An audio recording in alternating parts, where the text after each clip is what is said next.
Bonjour.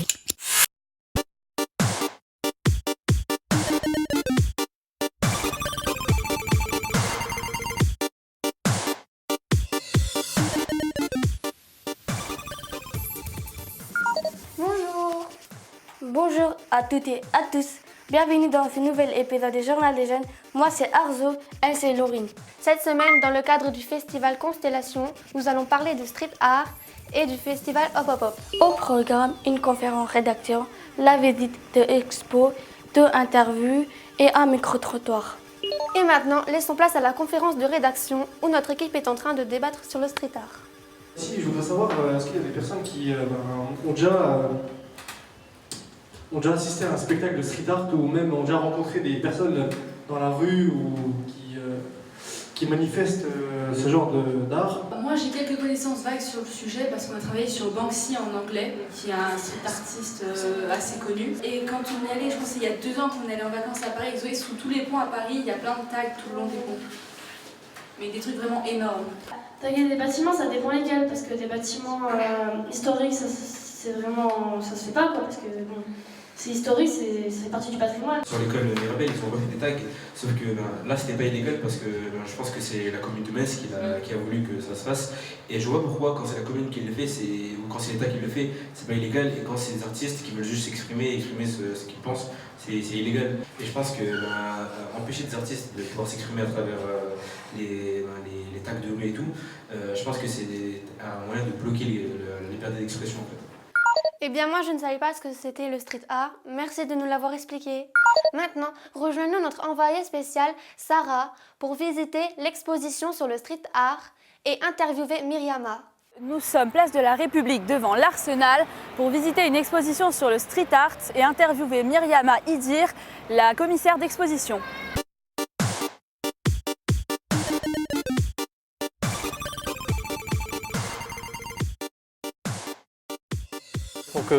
Bonjour. Donc, tout d'abord, pour commencer, pouvez-vous vous présenter? Alors, je m'appelle Myriama Idir, je suis chargée des relations avec le public à la Cité musicale de Metz et je suis aussi chargée de projet de la semaine du hip-hop et de l'exposition ZUC, Zone Urbaine Créative. Pouvez-vous nous expliquer votre rôle dans l'exposition? Alors, je suis la commissaire d'exposition, c'est-à-dire c'est moi qui ai choisi le sujet, choisi les artistes et en même temps travaillé sur la scénographie de l'exposition. Donc on commence par cette série qui s'appelle We the People, nous le peuple.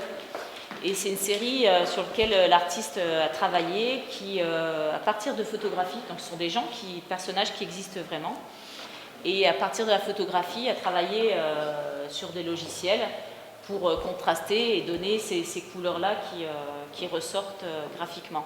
Quand il a créé ces visuels, il voulait les offrir à chaque citoyen et citoyenne américaine pour descendre dans la rue et manifester suite à l'élection de Donald Trump.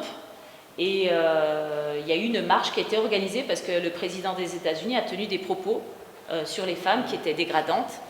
Et l'idée, c'était de pouvoir imprimer sur n'importe quel type de support possible ces visuels-là et de pouvoir manifester à Washington. Et c'était une des premières marches qui a été organisée en janvier 2017. Et elle, voilà, le message, c'est de dénoncer la violence des armes qui ont pris en tout cas sa vie. Et donc c'est aidez-moi à sauver des vies parce que la violence des armes a pris la mienne. Quel est l'intérêt de faire venir le street art dans le musée? L'intérêt, donc déjà on a une galerie d'exposition photographique. C'est vrai que nous, à la Cité musicale, l'Arsenal est un équipement qui est dédié à la musique, en tout cas aux musiques classiques, symphoniques, aussi à la danse contemporaine. Et donc dans ce cadre-là, nous avons aussi notre activité au sein de cette galerie qui sont en général des expositions photographiques. Et comme nous avons un temps fort sur la semaine du hip-hop, on a l'été une exposition qui est un peu plus ouverte. Et l'idée, c'était de pouvoir choisir une exposition street art qui était plus grand public, on va dire, et qui pouvait illustrer l'été sur Metz. Et d'autant plus que nous sommes partenaires du projet Constellation du parcours street art, donc elle s'inscrit aussi dans le parcours street art de Constellation. Les premières périodes de ces travaux, ou perdu de vue, c'est il prenait en photo des SDF. À partir du travail photographique et autres, il a commencé à travailler ce qu'on appelle les pochoirs. Et là, on a une série de 4 pochoirs, c'est ce qu'on appelle les batteries, c'est-à-dire c'est l'origine du pochoir, puisque ça lui permet voilà, de travailler à l'infini son œuvre grâce au pochoir. Et là, on a quatre pochoirs. Et si vous vous rapprochez de plus près, donc c'est du carton qu'il a mis sous verre et qu'il a peint. Et ça permet de se rendre compte du travail de pochoiriste. Est-ce que vous pensez que ça peut faire transmettre un message on dirait, assez positif aux visiteurs? Nous, on espère. Hein. C'est vrai que nous, sur l'ensemble de la programmation de la Cité musicale de Metz, on essaye d'ouvrir au grand public toutes les œuvres, qu'elles soient musicales, dansées et donc esthétiques d'un point de vue graphique, comme la photographie. Et il est vrai que toute la difficulté, c'est de pouvoir offrir une exposition, très grand public. Alors que parfois on peut être dans une spécialité et vouloir montrer des artistes qui sont moins connus et les soutenir dans leur création artistique, c'est ce qu'on fait toute l'année en fait. Merci beaucoup d'avoir répondu à notre question. Merci à vous de vous intéresser à cette exposition. Pas de souci, voilà, merci. Notre visite est désormais terminée, j'espère qu'elle vous a plu. Je vous invite maintenant à nous suivre dans notre micro-trottoir consacré au street art. Bonjour. Savez-vous ce que c'est le street art? Ouais, c'est l'art qu'il y a dans la rue, sur les façades, tout ça. Le street art, c'est tout ce qui est graphe, tout ce qui est art dans la rue, quoi. Les graffitis en principal, je pense. Sur des murs, sur de la chaussée, un peu partout dans la rue, en fait. Préférez-vous que le street art soit exposé dans un musée ou qu'il reste en plein air? En premier, c'est la rue, puisque le street, c'est la rue. Mais c'est vrai qu'il peut aussi être exposé au même titre que d'autres œuvres. Il a son droit dans un musée. Bah non, c'est sympa que ce soit comme ça dans la rue, un peu partout. Comme ça, tout le monde peut y apprécier, quoi. Après, les deux sont bien, quoi. Street art, ça veut dire l'art de la rue, donc je préférerais que ce soit en plein air. Quelque chose qui ne soit pas conventionnel, quoi. Que ça reste un peu quelque chose borderline. C'est vrai que si c'était dans un musée, ça serait plus trop du street art, comme on dit. Du coup, je pense que c'est mieux représenté dans la rue que dans un musée, en fait. Je dis qu'ils ont leur place dans les deux. Dans la rue parce que c'est l'origine et puis dans le musée parce que c'est la reconnaissance. Seriez-vous d'accord d'avoir un graphe sur votre maison aux alentours de votre domicile? Bien sûr, justement, quand on a des murs aveugles, c'est plus agréable d'avoir une expression, quelle qu'elle soit, plutôt que d'avoir un malheureux mur aveugle sans expression. Personnellement, ça ne me gêne pas du tout. Non, au contraire. Je trouve que ça peut embellir une ville si c'est bien fait, ouais. Je suis fan. Je suis absolument fan, donc oui. Franchement, sur ma maison, je voudrais pas, mais aux alentours, je m'en fous, c'est pas ma maison. Oui, s'il est beau, s'il me plaît.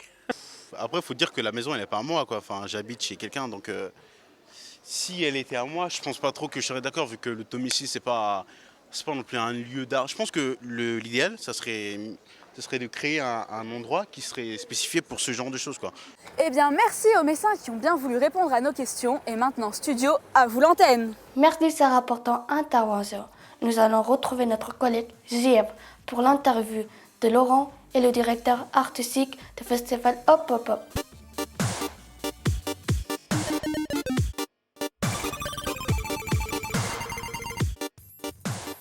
Bonjour à vous.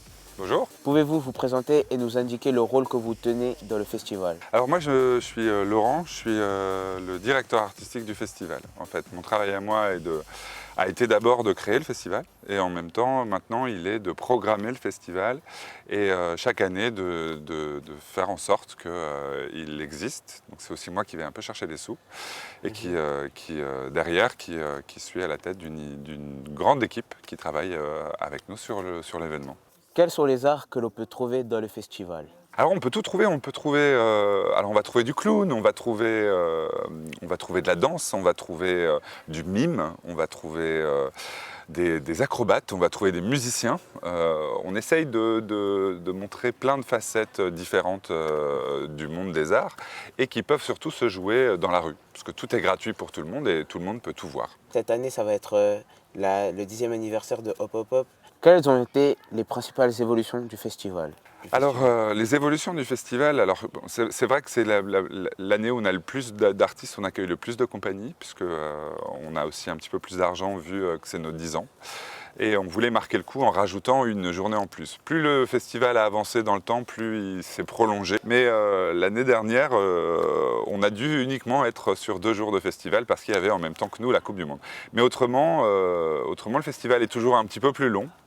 Il y a toujours plus de monde.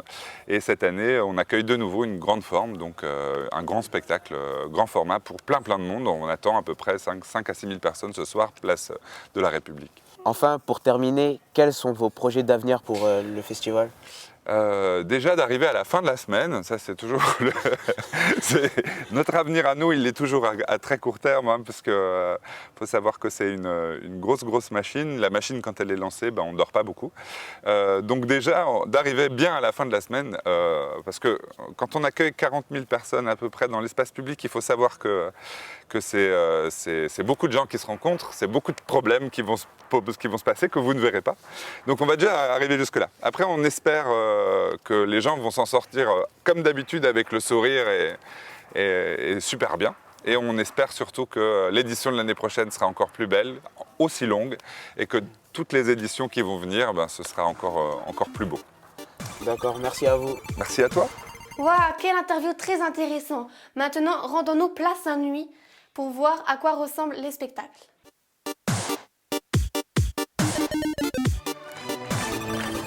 Dans le sud, on y va. On revient dans le sud. Les gens sont fous de joie, ils sont fous de bonheur. Il y a des gens qui ont compris les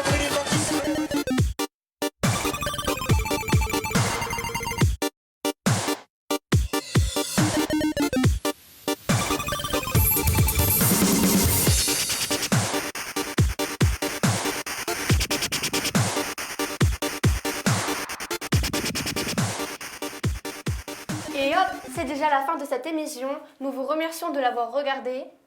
À bientôt pour un prochain épisode. Ciao. Ciao.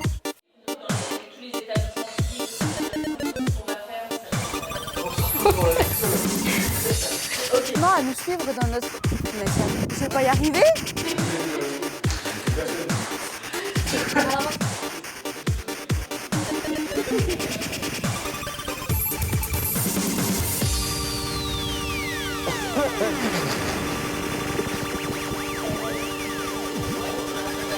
J'avoue.